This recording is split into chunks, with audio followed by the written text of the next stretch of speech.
Does having Tank and Randy back mean the Cowboys linebacker situation will improve? Absolutely, yeah. Now you can have packages where Parsons stand up, and he's infinitely better than Leighton Vander Esch and Neal. Not having to have both those guys in the game consistently, you at least have one good guy playing linebacker for, 20 to 40 snaps a game, something like that. Yeah, and it's a fun challenge, I think, for Dan Quinn to figure out how to maximize that, because you still have to find a way to make sure that that Micah Parsons is getting after the quarterback a bunch, because he's too good at it to pretend that he's going to make more of an impact playing regular old linebacker. So you got to find a way to do that, but this is going to be really cool. I saw Dan Quinn talked today, so I'm sure in Cowboys Twitter we can go over some of it. But I think he said that Parsons, Tank, and Gregory have played like 20-something snaps together this year. So for the Cowboys, you're about to get better. Your defense is overachieved, I thought, and maybe it's just time to come around to the idea that they found a way to make this thing good, and it's about to get better. But you got to figure out how you're going to keep Micah getting after the quarterback, even though you got your edge guys back. And, even if they decide to turn him loose and he doesn't play stand-up linebacker, as I suggested, I think just having those three guys tormenting the backfield will make Vander Esch and Neal better. Yeah, I kind of feel like, though, too, that with now that you can focus Tank and Randy on that rush, but I just feel like this linebacking situation, because he's not, and this Parsons not been able to play much that because he's had to make up for the rush. Yeah, if they could figure out, is it Curse, Jeff? Is it, who is it? Is it Curse on the other side? It's not Neal, right? What's Donovan Wilson doing? Is he still hurt? Is he done? What are we doing? He's still nicked up there. We got to figure out a safety to play at linebacker. Yeah. That's what we got to do. Might be Curse. I don't know. I'm just kind of thinking, because that it's just bad. But I think you guys are right, though. I think the Tank Randy situation will make things mean better. But I still agree with you about rushing the guy as well. Okay, how about this then? Will the Cowboys' offensive line continue to be the most unstable position on this team? Yeah, I think so. Because I haven't seen anything to deter us from that. You're going to have to rotate a left guard again, and at some point, I assume you're going to move Lyle Collins back at right tackle, but I don't think that's going to happen this week. So if you mention instability as far as changing of personnel, Steele and those guys, yeah. Okay, this is going to be one of those moments where you stand up proudly in front of the listening audience and proclaim yourself to be smarter than all of the coaches on a team, which is a really popular thing to do. Yeah. If they put Terrence Steele back at right tackle and they leave Connor McGovern at left guard, the offensive line will continue to struggle. If they put Connor Williams back in and they leave Lyle Collins at right tackle and they let them go play football, I think by the time the postseason rolls around, you'll have a good offensive line again. I don't know why they're so opposed to. And again, I was on the table about Connor McGovern playing left guard. He got in. I'll admit that he got to play. But give me the offensive line that you said was going to be together when we got to Oxnard. Yeah. That we were really excited about: Smith, Williams, Biotish, Martin, and Collins.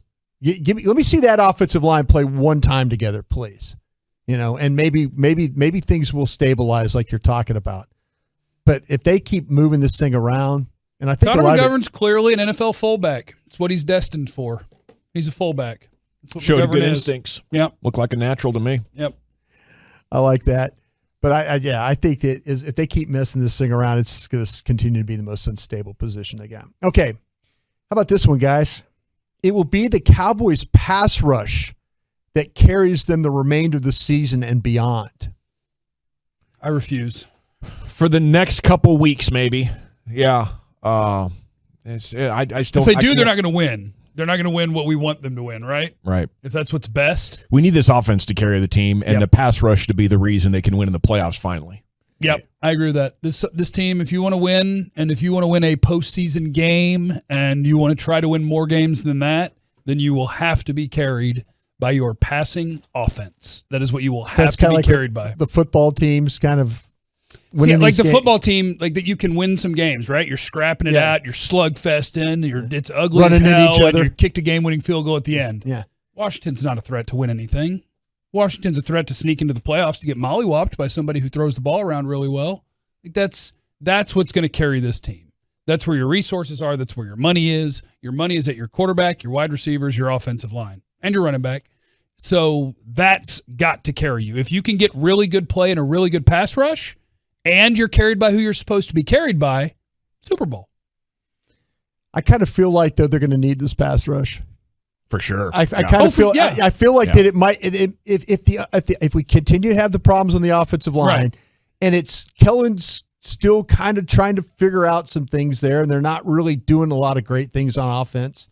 Yeah. Maybe that's the one thing that could be the difference here. Maybe the defense getting after you and forcing teams to turn over the ball and stuff like that might be what that it takes here. Winning games more like the football team, and that's exciting. Because man, but I agree with you guys. I mean, because the next question I'm going to ask you is, do you trust Kellen figuring this out going forward, or is there going to be a problem here?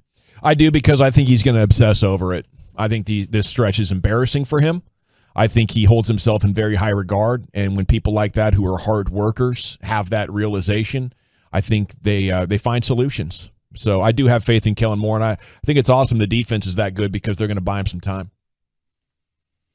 I'm not worried about Kellen Moore. I try not to worry about too many things in football in small sample sizes. Mm-hmm. So if you give me 2, 3, 4 more weeks and I think that it looks ugly and the plan looks questionable, then I would worry about it. But I think right now the Cowboys are going through – the Chiefs had theirs early in the season. The Rams just had their 4-game stretch. The Buccaneers had their stretch. I'll say this is the Cowboys' stretch, and I think that stretch is over. Where now you've got your guys, you've gotten some bad receiver play and quarterback play and bad play at places you didn't expect it. Offensive line. Yeah.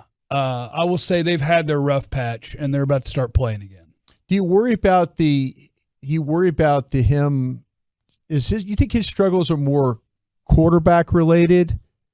Maybe the quarterback wanting to do his own thing as opposed to what Kellen would like him to do? Or is it about the personnel more, about the offensive line, the running backs, the wide receivers? You think the quarterback has a hand in what's going on? For sure. Changing some plays and stuff like that on him? Oh, yeah, but I want my quarterback to change every play to the right play. Like, you're the one out there. You can call whatever you want. Once we line up, then I know what to run. So I got no problem with the quarterback changing plays. I think the biggest problem for the Cowboys, or one of the biggest problems for the Cowboys, is that the quarterback's still really, really good. It's just how consistent are you throughout a ball game or throughout the course of 2, 3, 4 weeks. And what's been missing for Dak over the course of even these games is he's had great moments. He just hadn't been consistently great. I agree. And that's all you need is just to settle back into your standard consistency and go. Yeah, I've sympathized with Kellen Moore. I thought at times, they've checked into the right stuff, and it's like the execution just hasn't happened. Yeah, I'm with you on that. I mean, I like what you guys are saying. Okay, my final question. Do you guys like all these division games in the final month of the season? I would like a little bit more variety, but I'm okay with it. I do, because I still think all the teams in your division are bad. So it's a great way to end a season. Just by getting to play a bunch of bad teams. Just beat up on a bunch of bad teams. And it's kind of perfect because if you want your measuring stick, you also have a Cardinals game thrown in there. Yeah. So it's like, hey, good news. Yeah. Your really bad Tom Brady AFC East, your NFC East, you get to play a bunch of them on your way to the postseason. And just to see how you're feeling, we're going to mix in the best team in football. I think the Arizona game is you win all these divisional games, and the Arizona one's the one that you beat them. That sends the message, right, that you're going to have to deal with us in the playoffs. They have a lot to manage with those schedule things, and there's a lot of lot to keep in mind. But I don't think it's fair. I think a more accurate representation would be that you play throughout the season, especially in a 17-game season. Now it is a war of attrition. And it should be more broken up. Like if you get healthy at the end of the season and you have 2 games against a team that's been way better than you for the entire year, and now you get to beat them while they're in a state that they weren't in earlier, I think to spread them out would be a more accurate representation of the season. Yeah, I'm okay with trying to figure things out with the division, but I'm with you. I'd rather have these things broken up throughout 1 or 2 every month. I just think having them all, like you play the football team and you play the Giants and you play the football team again. Yeah. I would much rather have it broken up. Maybe they're just trying to give the healthier team a chance to win it before the playoffs start so you get the better quarterbacks. I don't know what the angle could be. I don't know. Maybe what the they just want more dramatic matchups. I think they're looking for the dramatic matchups myself.